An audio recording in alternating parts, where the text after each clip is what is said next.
selamat pagi. Assalamualaikum semuanya. Kembali lagi di pembelajaran bahasa Indonesia bersama Miss Winda.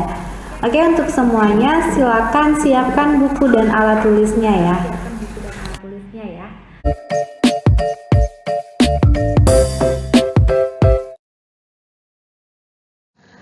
Halo, selamat pagi semuanya. Kembali lagi di pembelajaran bahasa Indonesia bersama Miss Winda. Oke, anak-anak, hari ini kita akan belajar bahasa Indonesia. Akan bahas tentang surat pribadi dan surat dinas. Materi kali ini materi kelas 7 SMP ya. Silakan untuk kelas 7 disiapkan buku dan alat tulisnya, dicatat materi yang akan Miss jelaskan selanjutnya. Pertemuan kali ini Miss menjelaskan tentang mengenal dan memahami surat. Anak-anak, adapun kompetensi dasar yang harus kita tuntaskan, yaitu kita harus mengidentifikasi informasi, kabar, keperluan, permintaan, dan permohonan dari surat pribadi dan surat dinas yang dibaca dan didengar. Oke, kita masuk ke materi yang akan Miss bahas tentang surat ya. Anak-anak, kalian harus tahu bahwasanya surat itu terbagi menjadi dua. Yang pertama, surat pribadi. Yang kedua, surat dinas. Miss akan menjelaskan yang pertama adalah surat pribadi. Surat pribadi adalah surat yang digunakan untuk kepentingan pribadi. Ya, jadi untuk kepentingan pribadi sendiri. Berbeda dengan surat dinas. Kalau surat dinas itu adalah surat yang digunakan untuk kepentingan pekerjaan, tugas dari kantor, atau kegiatan dinas. Ya, kegiatan dinas ini bisa berupa kegiatan pemerintah seperti itu ya. Ada lembaga yang membawahinya. Nah, anak-anak, Miss kasih tahu perbedaan dari surat pribadi dan surat dinas. Kalau pribadi itu informal, kalau surat dinas itu resmi. Silakan untuk anak-anak dicatat materi yang sudah Miss jelaskan ini. Kalau sudah Miss hapus, Miss akan menjelaskan materi yang selanjutnya masih berkaitan sama surat dinas dan pribadi. Miss akan menjelaskan ciri-ciri surat pribadi. Jadi surat pribadi itu memiliki ciri-ciri antara lain: 1. Surat pribadi tidak dilengkapi dengan kepala surat atau yang disebut kop surat. 2. Format surat pribadi umumnya lebih bebas, jadi fleksibel ya. 3. Bahasa yang digunakan informal atau bahasa yang tidak resmi. 4. Salam pembuka dan penutup dalam surat pribadi sifatnya non-formal atau informal tadi ya, bersifat santai dia. Jadi tidak ada aturannya nak. Yang kelima, surat pribadi tidak memiliki nomor surat. Jadi langsung aja menuliskan biasanya alamatnya untuk siapa surat itu ya, tidak diperlukan nomornya. Silakan boleh dicatat.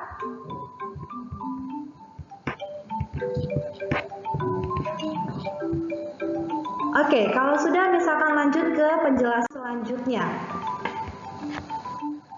Surat pribadi itu ditujukan atau diberikan kepada yang pertama, surat pribadi yang ditujukan kepada perseorangan atau keluarga. Ya, jadi ada perseorangan atau keluarga.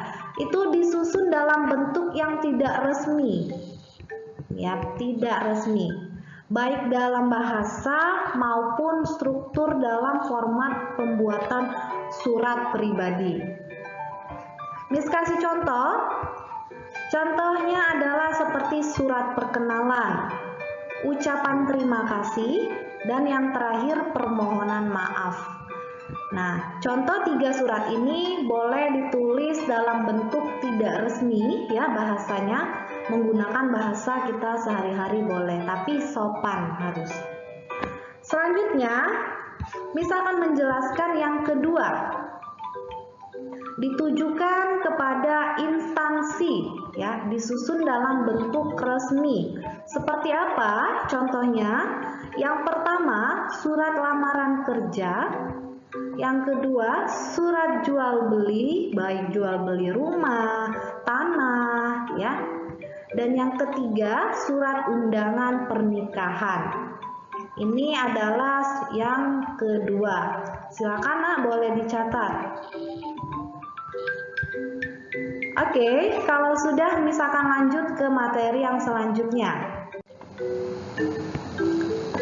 Fungsi dari surat pribadi. Jadi surat pribadi juga memiliki fungsi. Yang pertama, untuk mengekspresikan perasaan. Jadi kita tulis, ungkapkan perasaan kita di dalam surat pribadi tersebut. Tapi suratnya, misalkan surat pribadi kita rindu sama teman kita yang berada di Yogyakarta.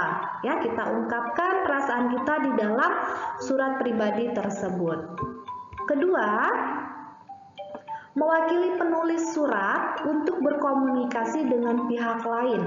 Yang seperti Miss jelaskan, kalau kita rindu sama teman kita yang di Jogja, cara menyampaikannya kan bisa melalui surat. Nah, itu adalah sarana yang digunakan dalam menuangkan rindu tadi. Dan yang ketiga, sarana menyampaikan ide dan gagasan ya yang mau kita ditulis di dalam surat pribadi. Terakhir, fungsi surat pribadi ini kita bisa mengembangkan kemampuan berbahasa. Ya kan kita kan menulis ya, berarti secara tidak langsung kita di sini sudah bisa memiliki tata bahasa yang baik kalau kita sering-sering menulis ya, melatih kita juga dalam keterampilan menulis. Oke anak-anak, silakan boleh dicatat lagi.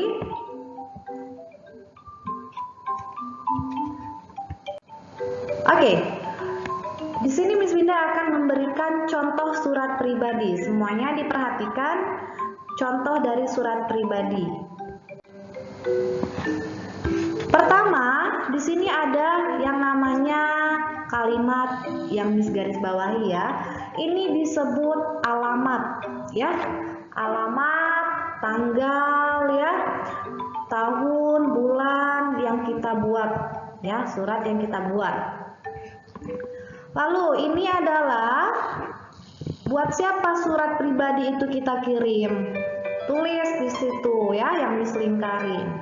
Selanjutnya tulis, kita ekspresikan apa yang mau kita ungkapkan di dalam kalimat mulai dari Hai Agus sampai silaturahmi.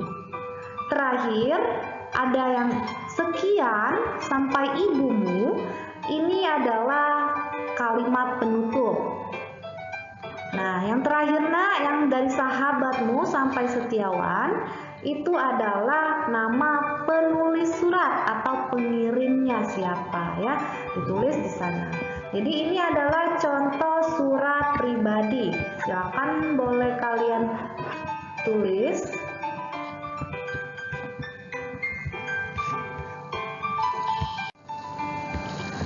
Selanjutnya misalkan menjelaskan yang selanjutnya adalah ciri-ciri dari surat dinas. Ciri-ciri dari surat dinas ada 5. Pertama, dia memiliki kepala surat ya atau kop surat. Tadi pribadi tidak memiliki. Selanjutnya, surat dinas memiliki nomor surat dan juga lampiran sebagai berkas pendukung.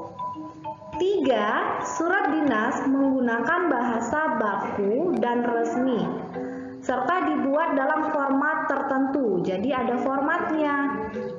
4. Surat terdapat dalam pembuka dan salam penutup sebagai bentuk kesopanan. Kelima, surat dinas harus dilengkapi dengan stempel cap dari instansi atau lembaga yang mengeluarkan. Ya, jadi ada capnya. Nanti kita lihat contoh surat dinasnya. Silakan boleh dicatat. Oke, selanjutnya misalkan menjelaskan fungsi surat dinas. Pertama, ada merupakan sarana pemberitahuan. Dua, sebagai bukti tertulis. Jadi bukti nyata yang ada untuk kita kasih lihat sama orang. Seperti dokumen ya, seperti itu yang dalam bentuk tertulis. Ketiga, sebagai alat pengingat. Jadi di dalam surat dinas itu akan dituliskan isi surat dinas itu ya, ada waktu, kapan pelaksanaannya, apa jika itu kegiatan ya. Dan yang keempat, sebagai bukti perjalanan yang jelas. Nanti ditulis semua di dalam surat dinas itu ya fungsinya. Nah, kita perhatikan langsung contoh surat dinasnya. Nah, ini yang dari kalimat SMP sampai nomor telepon, ini termasuk kop surat. Ya, selanjutnya. Nah, ini ya perbedaan surat pribadi dan surat dinas tadi. Kalau surat dinas dia lebih detail ya, ada nomornya, ada lampiran ya, ada perihal, terus ada ditujukan kepada siapa alamat suratnya ya, terus isinya tentang apa.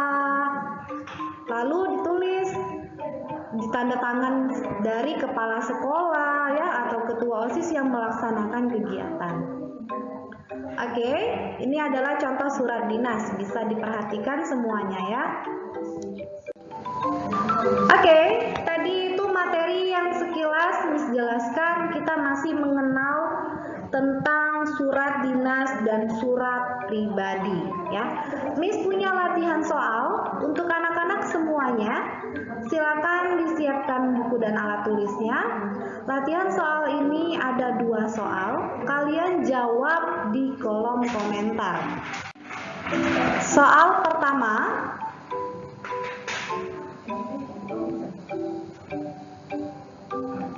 Oke. Soal kedua.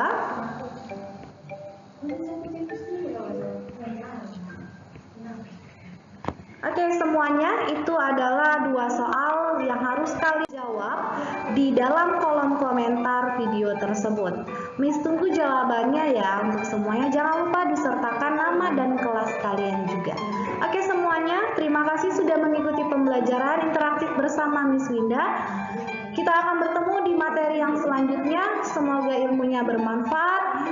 Sampai jumpa di lain waktu. Bye-bye.